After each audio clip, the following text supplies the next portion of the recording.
Greetings, citizens of Nerdtropolis. Sean Tosh here, the mayor of Nerdtropolis, and my guest today is actor William Fichtner, who stars alongside Ben Affleck in the new movie Hypnotic. Hey, Sean, how you doing? All right? It's great to meet you, William. It's a great pleasure to chat with you today. Thank you. This movie Hypnotic is mind-bending. I think I need to watch it maybe 2 or 3 more times. It's so enjoyable, and there's a lot of things I know people will miss the first time, so I highly recommend everyone that's planning on watching Hypnotic. It's a 2-3 time movie because it's so cool and so fun, and such a great cast featuring, of course, you, Ben Affleck, and Elise Braga. But what were your first thoughts when you read the script? You know what? Honestly, exactly what you just said. I think I gotta see it again, and I really mean that. The first time I read the script, I'm like, you know, there are times where you're watching a movie or you're reading a story, and you're like, you know, you're 25% through it, and you're like, all right, I know what's going on. I know who the guy is. You know, I know who the bad guy is or whatever. I never felt that when I read this. And to me, good scripts just get better when you read them a second time. I mean, I look for all of my clues on who a character is going to be. Good scripts will give me answers. And every time I read them, they give me something else. And I felt that with this. I read it the first time, had a Zoom with Robert, and you know, hey, it's Robert Rodriguez. I'm in. You know, you don't have to twist my arm. He's been somebody that's, you know, to be quite honest, is on a bit of a bucket list for me of somebody that I was hoping to work with in my life. And but I have to tell you, from the time that I had a Zoom with him after I read the script, and 4 weeks later, when I ended up going to Austin, I just read the script over and over, and it just revealed more and more. So then, you know, I just got more excited about it because knowing the kind of filmmaker that Robert is, I just knew that when the film came out, it would be a reveal similar to the experience that I was having reading it, which is like, wait a minute, what? And I did have a chance to see the film at South by Southwest, and it was everything that I was hoping it was going to be. Yeah, there's definitely multiple reveals. I thought I knew the movie when I just started watching within the first 10 minutes. I'm like, wait, it's going a different way. It's going a different way here. I really loved the way and the journey that was offered thanks to Robert and his great story. What type of preparation did you do for this role? Well, you know, as I said, read the script. You know, when you understand, and the reason I say that is because, listen, there are character things, you know, I could be playing with the dogs in the backyard and something physical comes to mind, and I'm like, oh, that's interesting. Maybe he walks like that. Maybe he talks like this. But for what's happening with Del Rain, the character that I play, and who he is, and why he's there, and why he is so hell-bent on finding out this information that he knows that Ben Affleck has. That's in the script. Keep reading the script. Understand what the world is. Understand who these people are. Understand why they're all doing what they're doing. When you get a deeper sense of what that is, so much of the journey is right there. Just, you know, open your eyes, see it, and process that. And so how does that manifest itself? Who is the kind of guy that lives that sort of life? And that's the stuff that I do. I know it sounds a little actor speaky, but it is the journey, and it's a fun one, and it always is for me, to engage your imagination. And you know, it's not like somebody said, hey, he's like this, you know, bring something to the table. Robert's going to guide you, you know, and he's going to give you more depth and share more things with you, but you know, go have fun every time. Yeah, you always bring something to the table with all your roles, and I really love watching you on the screen. This whole film, was it filmed entirely in Austin? Yeah, which was really cool, considering that the story actually takes place in Austin. And Ben Affleck's character, Danny Rourke, is actually an Austin police officer. And Robert has his studios there. And so we shot there a lot. And he had some really cool sets from previous films, which he, you know, morphed into sets that we used for this, which was really cool. And then we shot on the streets in and around Austin. I mean, the whole bank heist sequence, which, not to give too much away, but in the beginning of the film is such a powerful sequence. We shot that all right downtown Austin. It was like 3 blocks from my hotel. They're like, "Do you need a ride to work that day?" And I'm like, "I'm good." I was right around the corner. So that was pretty exciting. Yeah, a lot of it's recognizable. I'm a Texan. I'm from Houston. Been to Austin many times, so it's really cool to see that. I was actually at South by Southwest too. How was that showing the film at South by Southwest too? Because that's kind of like a full circle thing, shooting in Austin and showing it at the Austin Festival.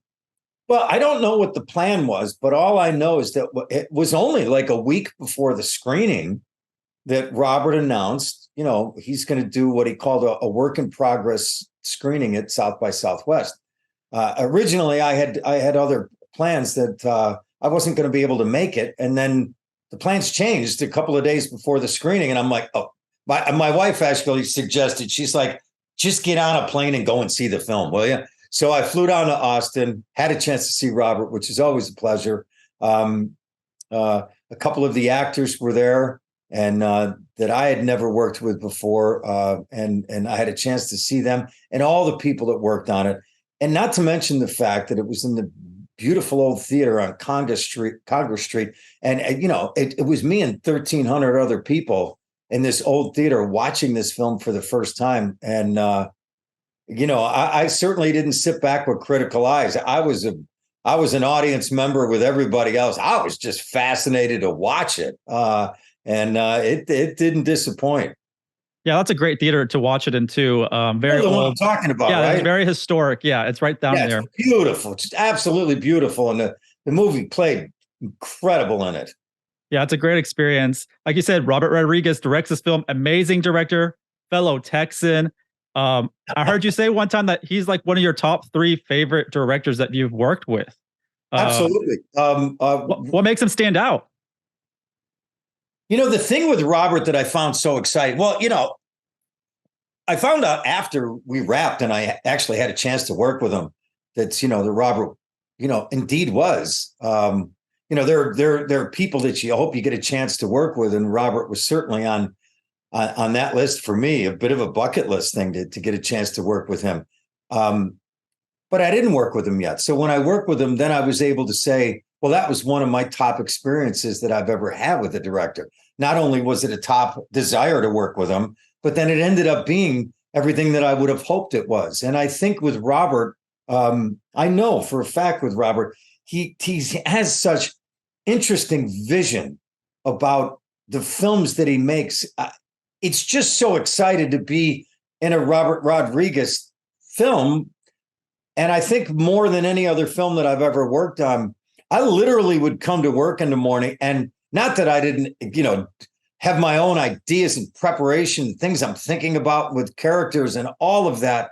But I would go in there and I just wanted to hear what Robert was thinking about.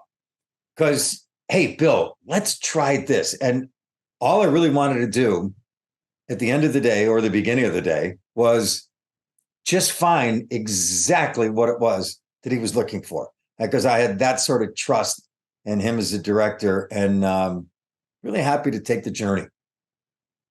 Yeah, you've been in countless movies. You worked with a bunch of different directors and actors. Are there any that you have not worked with yet that you'd love to?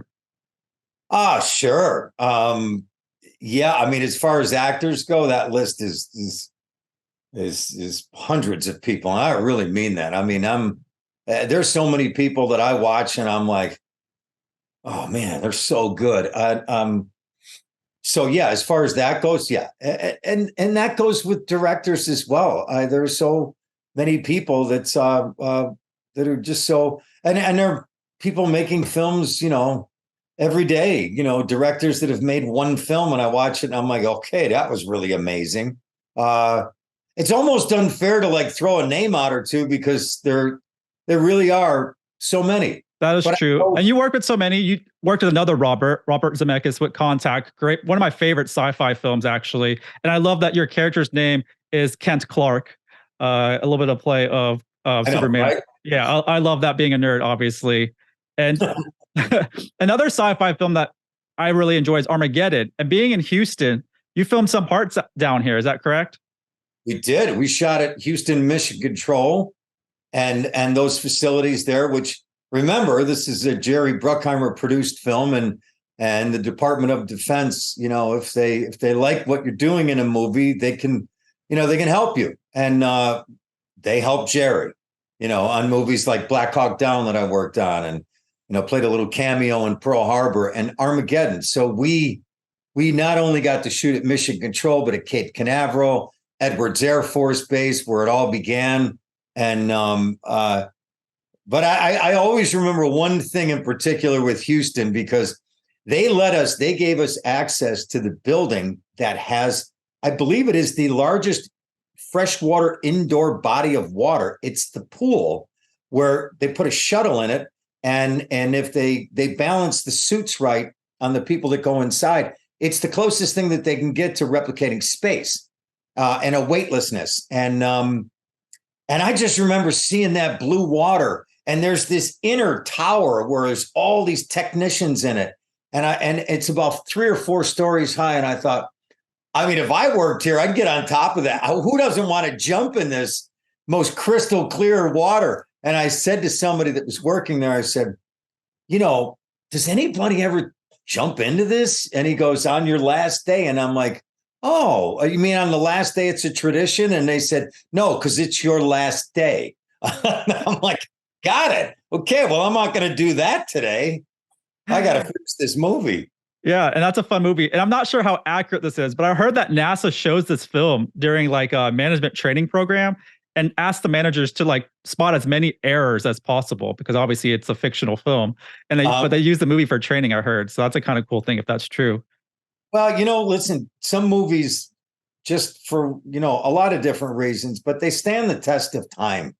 Some movies are dated.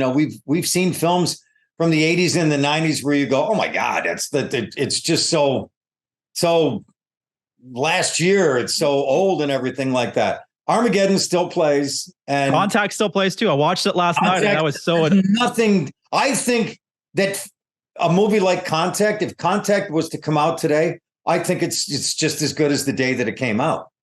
I mean, for a film that was not meant to be a special effects driven film, the whole ending sequence and Contact is riveting. And they still play, and they're not dated. You don't look at them and go, oh man, that's from yesteryear. They're still pretty good. Yeah, a lot of great movies been part of. And I got to mention Teenage Mutant Ninja Turtles, big fan of that. I love seeing in that. And that was a reuniting with Michael Bay. And I really love those movies. It doesn't get as much love for some reason, because we get so many reincarnations of that franchise. But I really love that franchise and the look they did and the kind of the balance they did. But I really loved your performance and the twist in that movie with y'all. And I really wish we got more of the Bay and Ninja Turtles for sure. But I just wanted to mention I really did love those movies. I grew up with it and so passionate about that franchise. So I'm glad to see that you're a part of it as well. Thank you. And one last question. You were part of the Grand Theft Auto video game franchise. Way back. And I love Vice City and San Andreas. I was hooked on those games, so addicted. Would you return to the franchise to voice a character in the next installment if they ask you to? Well, it all depends on what it is, like everything, I mean, I look at it and think about it. And but I just remind, listen, I'm not a video game player. I've never seen the game, never played the game.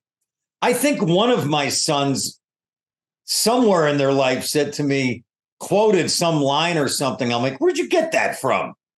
He was at a friend's house and playing it. But I just remember that the folks, I was living in New York at the time because we recorded that in New York. And there was this group called Rockstar Games, and they were a bunch of super cool guys. And I was just like, that's what I really remember that.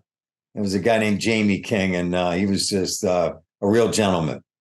Yeah, they produce a lot of fun entertainment for us. And maybe if they do a live action, version, I would love to see you in that. That'd be really cool. Yeah, that would be really cool. Thank you, William. This was an extreme pleasure, and I hope we get to talk again soon, and hopefully we get you back in Texas too. Yeah, I know. I look forward to the next time. Peace, brother. Take care. Once again, this is Sean Taj, the Mayor of Nerdtropolis, and stay tuned for more movie news, reviews, interviews, and trailers.